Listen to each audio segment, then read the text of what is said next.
నమస్కారం అక్షరం TV news కి స్వాగతం. హెడ్లైన్ చూద్దాం. సీఎం జగన్ మీద దాడి ఘటనపై సిట్ బృందం విచారణ. టీడీపీలో టికెట్లు రాని వారికి రాష్ట్ర స్థాయి పదవులు. నేడు తెలంగాణ కాంగ్రెస్ పెండింగ్ అభ్యర్థుల ప్రకటన. సికింద్రాబాద్ కంటోన్మెంట్ నియోజకవర్గంలోని 1వ వార్డుకు సంబంధించిన బీఆర్ఎస్ సమావేశం జరిగింది. కంటోన్మెంట్ బీఆర్ఎస్ ఎమ్మెల్యే అభ్యర్థి Nivedita, cantonment BRS incharge Ravula Sridhar Reddy, cantonment board మాజీ ఉపాధ్యక్షులు జక్కుల మహేశ్వర్ రెడ్డి సమావేశంలో పాల్గొన్నారు. ఈ సందర్భంగా దివంగత ఎమ్మెల్యే సాయన్న కుటుంబానికి ప్రజలంతా సంపూర్ణ మద్దతు పలుకుతున్నారని బీఆర్ఎస్ ఎమ్మెల్యే అభ్యర్థి నివేదిత వెల్లడించారు. అన్ని వర్గాల ప్రజల మద్దతుతో కంటోన్మెంట్లో మరోసారి గులాబీ జెండా ఎగరేస్తామన్నారు. కంటోన్మెంట్లో గులాబీ పార్టీ అజయశక్తిగా ఉందని రావుల శ్రీధర్ రెడ్డి తెలిపారు.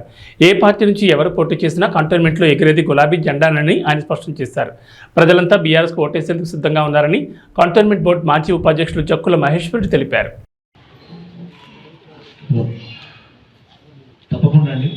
ఏ విధంగా అయితే సాయన్న గారిని 30 సంవత్సరాలు గెలిపించుకున్నామో, మరి కీర్తిశేషులు లాస్య నందిత గారిని కూడా అయితే భారీ మెజార్టీతో గెలిపించాము. మిమ్మల్ని కూడా అతి భారీ మెజార్టీతో గెలిపిస్తామని ఈ సమావేశంగా తెలియజేస్తున్నాను. మరి అన్నగారు వారి యొక్క స్పీచ్ డెఫినెట్గా వారి యొక్క మార్గాలు అన్నీ కూడా చెప్పారు మాకు. మరి రానున్న ఎలక్షన్లు కూడా మా కార్యకర్తలు కూడా చాలా ఉత్సాహంగా ఉన్నారు. వార్డు నుంచి డెఫినెట్గా పోయినసారి ఇచ్చిన మెజారిటీ కన్నా కూడా ఇంకెక్కువ కూడా తెప్పించారు. మన అందరూ కూడా ప్రమాణం చేశారు. అలాగే మీరు కూడా మీ యొక్క సూచనలు, మీ యొక్క మెసేజ్ ఇస్తే బాగుంటుందని మరి విధంగా మాట్లాడచ్చు. మీరందరూ కూడా డాడీతో ఉంటూ 30 years నుండి డాడీ కంటిన్యూస్గా గెలవడానికి కారణం మీరే. మీరు మీ సపోర్ట్, మీ ఫుల్ సపోర్ట్ని డాడీకి ఇస్తూ ప్రతి టౌన్లో గెలిపించారు. నాన్న లేనప్పటి నుండి చెల్లెతో మీరు అలాగే ఉంటూ లాస్ట్ టైం ఎలక్షన్స్లో మీరు భారీ మెజారిటీ ఇచ్చారు. మాకు వార్డ్ 1, వార్డ్ 2, వార్డ్ 3 చాలా హైయెస్ట్ మెజారిటీ వచ్చింది. Thank you so much. నేను దీనికి చాలా రుణపడి ఉంటాను. మేము వచ్చినా రాకపోయినా ఎన్నో ఏరియాస్ మేము కవర్ చేయలేకపోయాము. కానీ మీరు సొంతంగా చాలామంది మీ అంతటా మీరు లాస్య మేడం రాలేకున్నా కానీ ఎన్నో ఏరియాస్ కవర్ చేసినారు. మహేశ్వర్ రెడ్డి గారు చెప్పారు మాకు. Thank you so much. మీ ప్రేమాభిమానం మా కూడా మీరు అలానే కొనసాగిస్తారని కోరుకుంటున్నాను. చెల్లె తర్వాత తన టికెట్ నాకు ఇచ్చారు. మీ అందరి సపోర్ట్ నాకు అలానే ఉంటుందని నేను కోరుకుంటున్నాను. సికింద్రాబాద్ కంటోన్మెంట్ నియోజకవర్గ పరిధిలోని 150 వార్డుకు సంబంధించిన బీఆర్ఎస్ సమావేశం జరిగింది.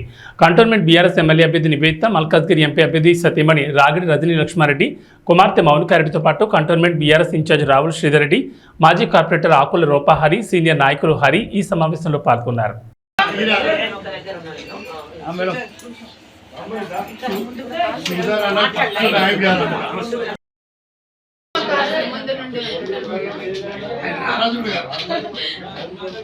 సికింద్రాబాద్ కంటోన్మెంట్ నియోజకవర్గంలోని పలు వార్డుల్లో అంబేద్కర్ జయంతి వేడుకలు ఘనంగా జరిగాయి.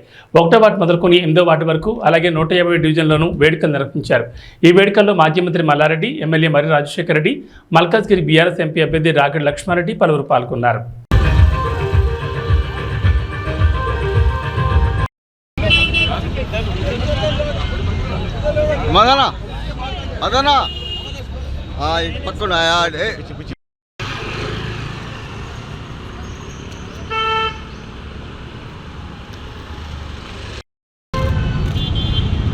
సికింద్రాబాద్ కంటోన్మెంట్ నియోజకవర్గం వార్డు 8 పరిధిలో ఎమ్మెల్యే మరి రాజశేఖర రెడ్డి, మల్కాజ్గిరి బీఆర్ఎస్ ఎంపీ అభ్యర్థి Ragidi Lakshmareddy, cantonment BRS MLA అభ్యర్థి నివేదిత సాయన్న, కంటోన్మెంట్ బోర్డు మాజీ ఉపాధ్యక్షులు జక్కుల మహేశ్వర్ రెడ్డి, బోర్డు మాజీ సభ్యులు లోకనాథం, కార్పొరేటర్ శాంతిరెడ్డి, స్థానిక బీఆర్ఎస్ అధ్యక్షులు రవికుమార్ పర్యటించారు.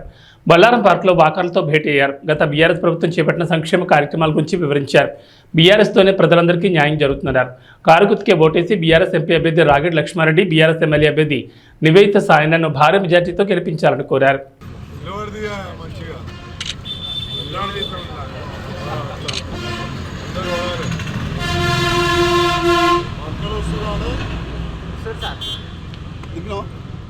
అరే అయిపోయిందా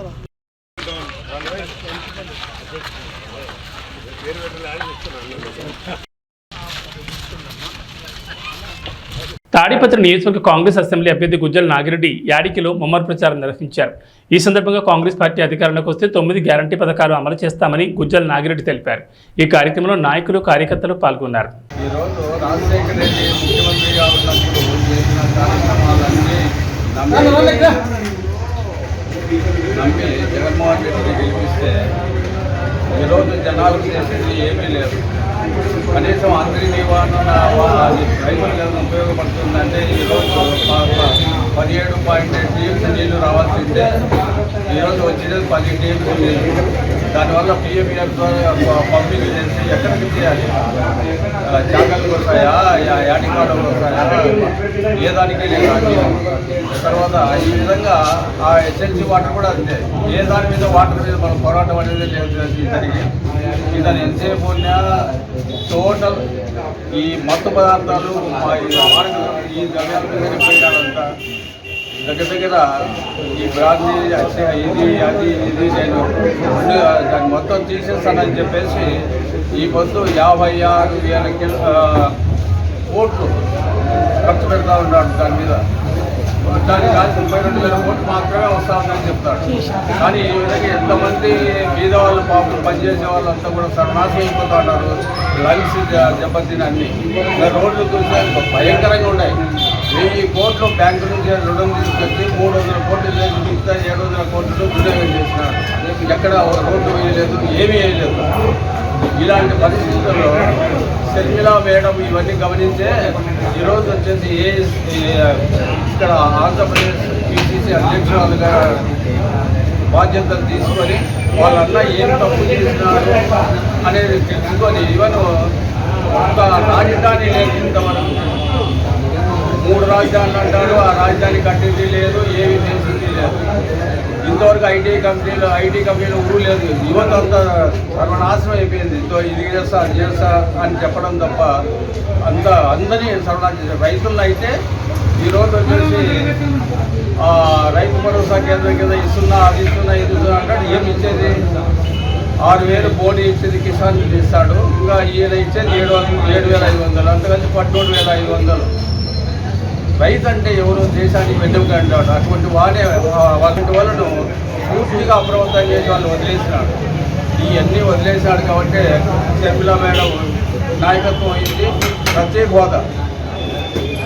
హోదాను ఎందుకు ప్రత్యేక హోదా వస్తే కనీసము ఈ చంద్రబాబు అన్న ఏమన్నా చేస్తాడనుకుంటే ప్రతి సంవత్సరం 20 కోట్లు ఇవ్వాలి, 20,000 కోట్లు ఇవ్వాలి.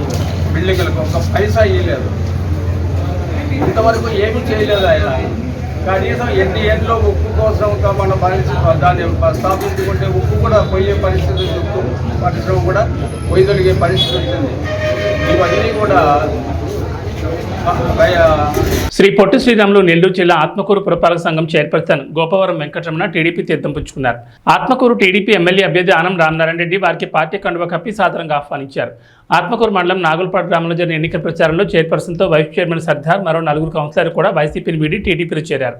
ఈ సందర్భంగా మాట్లాడుతూ ప్రజలకు మంచి చేయాలనే ఉద్దేశంతోనే అనేక మంది నేటి తెలుగుదేశంలో పార్టీలో చేరుతున్నారని, అలాంటి వారిని మనసారా ఆహ్వానిస్తున్నామని తెలిపారు. వైస్ చైర్మన్ గోపారం వెంకటరమణ మాట్లాడుతూ ఆత్మకూరు అభివృద్ధి జరగాలంటే ఆనందంతోనే సాధ్యమని, తామంతా ఆనం వెంటే నడుస్తామని తెలిపారు. ఈ కార్యక్రమంలో టీడీపీ నాయకులు, కార్యకర్తలు, ప్రజలు పాల్గొన్నారు. ప్రజాసేవలో ఉండి ప్రజాప్రతినిధులుగా ఎంపిక కాబడి 2 సంవత్సరాలు తమ పరిపాలన ఏ విధంగానూ ప్రజలకు మేలు చేయలేకపోయింది. సామాన్య ప్రజలకి మేమెవరం అండగా ఉండలేకపోయాం. నిధుల కొరత, మా అధికారాలు కూడా మాకు లేని పరిస్థితి ఆత్మకూరు మున్సిపాలిటీలో ఏర్పడింది. మేము మున్సిపల్ చైర్పర్సన్గా, వైస్ చైర్పర్సన్గా, అలాగే కౌన్సిలర్లుగా, కోఆప్షన్ సభ్యులుగా మేము మరొకరినెవరినో బయట వాళ్ళని ఆశ్రయించాల్సిన దుస్థితి ఆ మున్సిపాలిటీలో వచ్చింది. కాబట్టి ఇటువంటి పరిపాలనలో మేము ఇవాళ ఈ రాజకీయ పార్టీలో, వైఎస్ఆర్ కాంగ్రెస్ పార్టీలో మేము మనుగడ సాగించలేం. మేము ప్రధాన పార్టీ అయిన తెలుగుదేశం పార్టీలో మేము కూడా చేరి మా మనుగడ మేము కాపాడుకుంటూ రాబోయే 2-3 సంవత్సరాలైనా ప్రజలకు మేలు చేయాలా, ప్రజలకు సేవ చేయాలి, దానికి మీతోటి కలుస్తామని చెప్పి స్వయంగా Atmakur municipal chairperson Gopavaram Venkataramanamma, vice chairman Sardar, councillor Ramadevi గారు, సోరా భాస్కర్ రెడ్డి గారు, జి వేణు గారు, కోఆప్షన్ సభ్యులు కొత్తపల్లి రమేష్ గారు, వీళ్ళందరూ కూడా ఉన్నటువంటి పార్టీలో న్యాయం జరగలేదు, ఉన్నటువంటి పార్టీలో ప్రజలకి న్యాయం చేయలేకపోతున్నాం, మా మీద పెత్తనాలు ఎక్కువైనాయి, బయట వాళ్ళు వచ్చి మమ్మల్ని ఒత్తిడి చేస్తున్నారు, మా పరిపాలనలో వాళ్ళు ఎక్కువ చొరవ తీసుకుంటున్నారు, మేము మా వార్డుల్లో కానీ మా ప్రాంతాల్లో కానీ ప్రజలకు సేవ చేయలేకపోతున్నాం. కాబట్టి మేము ఇవాళ తెలుగుదేశం పార్టీతో కలిసి మీతోటి నడిచి రేపు తెలుగుదేశం ప్రభుత్వం ఏర్పడిన తర్వాత మరిన్ని నిధులు మాకు సమకూర్చి ఆత్మకూరు అభివృద్ధిలో మేము కూడా ముందుండి పనిచేసే విధంగా మాకు సహాయం చేయండి అని చెప్పి మున్సిపల్ చైర్పర్సన్ గారు, కౌన్సిలర్లు, కోఆప్షన్ సభ్యులు అందరూ అడిగిన తర్వాత వారందరినీ కూడా ఈరోజు తెలుగుదేశం పార్టీలోకి తీసుకోవడం జరిగింది. వీళ్ళందరికీ కూడా పూర్తి భద్రత రాజకీయంగా కానీ సామాజికంగా కానీ సేవా దృక్పథంలో కానీ తెలుగుదేశం పార్టీ తోడుగా ఉంటుంది.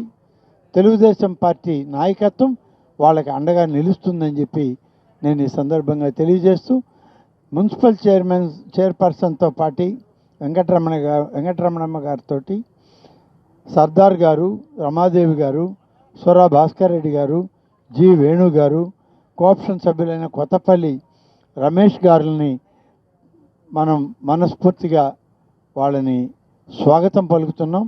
తెలుగుదేశం పార్టీలో వాళ్ళని సభ్యులుగా చేర్చుకోవడం అనేటువంటిది ఒక శుభ పరిణామం తెలుగుదేశం పార్టీకి ఈ నియోజకవర్గంలోని తెలియజేస్తా ఉన్నాను.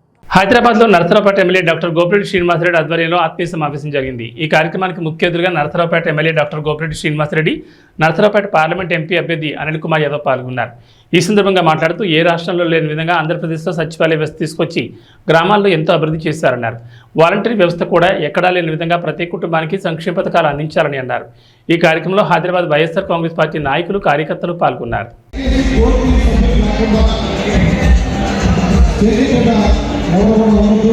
ఎందుకంటే క్లాస్ అయిపోతుంది, మన సభ గందరగోళంగా జరగకుండా ఉంటుంది. సండే అయినప్పటికీ కూడా ఈరోజు జగన్ మద్దతుగా మీ శాసనసభ్యులు శ్రీనివాసరెడ్డి అనే మద్దతుగా మా మద్దతుగా వచ్చేసిన ప్రతి ఒక్కరికి కూడా పేరు పేరు కూడా ధన్యవాదాలు తెలియజేసుకుంటామని వేదిక మీద మే 11న 2024 ఎన్నికలు జరుగుతా ఉన్నాయి.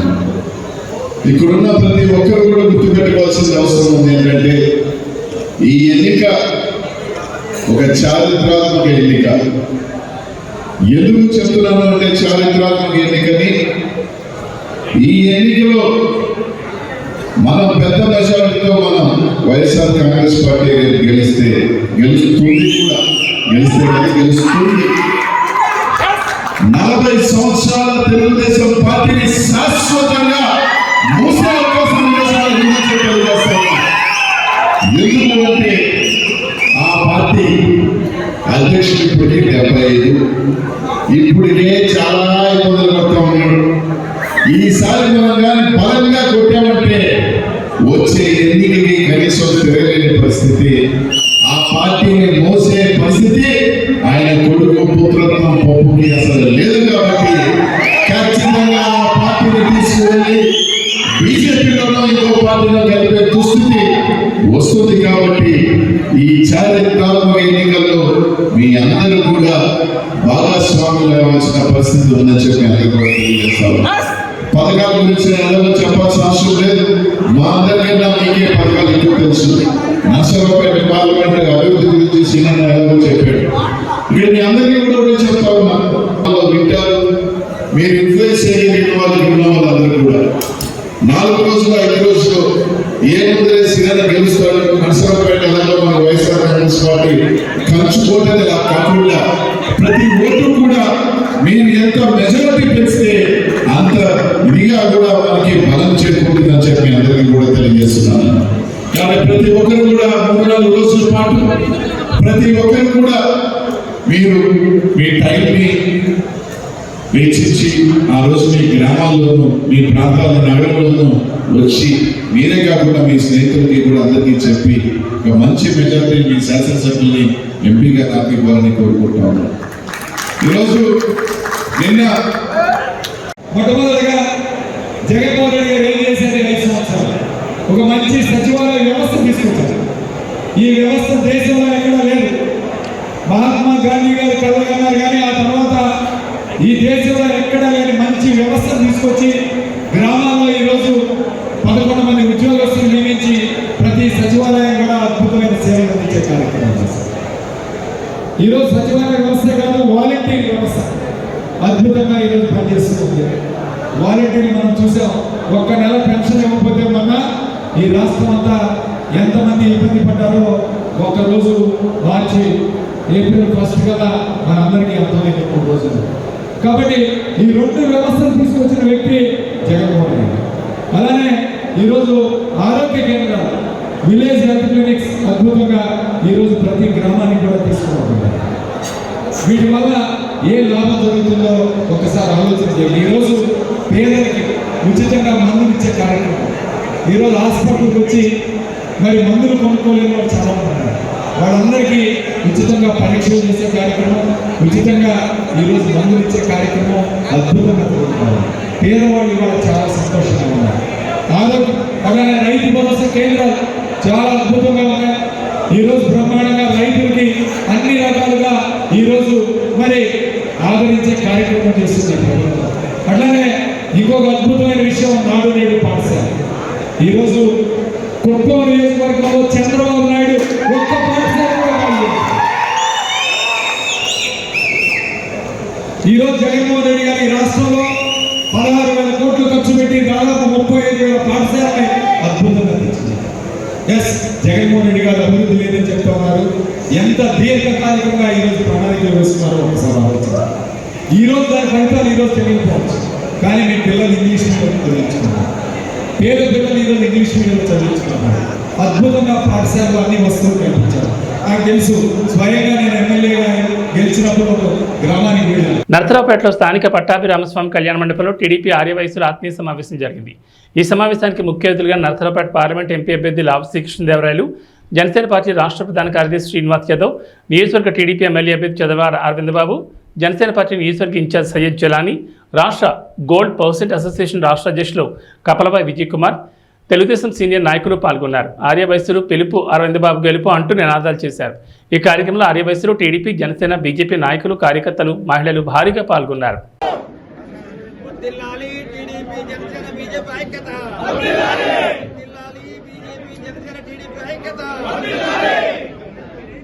సమాజంలో కుల వివక్షత, ఆర్థిక అసమానతలు సమూలంగా రూపుమాపేందుకు విద్య ఒకటే మార్గమని ఆనాడు అంబేద్కర్ తెలియజేశారని, వారి మార్గం అనుసరణీయమని జిల్లా కలెక్టర్ సుమిత్ కుమార్ తెలిపారు. జిల్లా కలెక్టరేట్లోని వశిష్ఠ కాన్ఫరెన్స్ హాల్ నందు జిల్లా సాంఘిక సంక్షేమ శాఖ ఆధ్వర్యంలో నిర్వహించిన భారత రాజ్యాంగ నిర్మాత, భారతరత్న బాబాసాహెబ్ అంబేద్కర్ 133వ జయంతి మహోత్సవాల సందర్భంగా ఆయన చిత్రపటానికి జిల్లా కలెక్టర్, జిల్లా జాయింట్ కలెక్టర్ పూలమాలలు వేసి ఘనంగా నివాళులర్పించారు. ఈ కార్యక్రమంలో పలువురు పాల్గొన్నారు. ఈ సందర్భంగా మాట్లాడుతూ డాక్టర్ బిఆర్ అంబేద్కర్ రచించిన రాజ్యాంగంలో అందరూ సమానమేనని, తక్కువ ఎక్కువ అని కాకుండా అందరికీ అన్ని హక్కులు కల్పించడం జరిగిందని, కుల నిర్మూలనకు ఆయన కృషి చేస్తారని అన్నారు.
పశ్చిమ గోదావరి జిల్లాలో పుట్టినరోజు సందర్భంగా నిరుపేదలకు ఆహార పానీయాలను అప్పల స్వామి పంపిణీ చేశారు.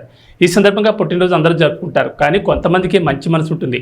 అలా స్వామి పుట్టినరోజు వేడుకను స్వచ్ఛంద సేవా సంస్థలు జరుపుకున్నారు. ఈ పుట్టినరోజున నిరుపేదల మధ్య జరుపుకున్నందుకు చాలా సంతోషంగా ఉందని ఆయన అన్నారు.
ఏవీ బులెటిన్ విశేషాలు. నమస్కారం.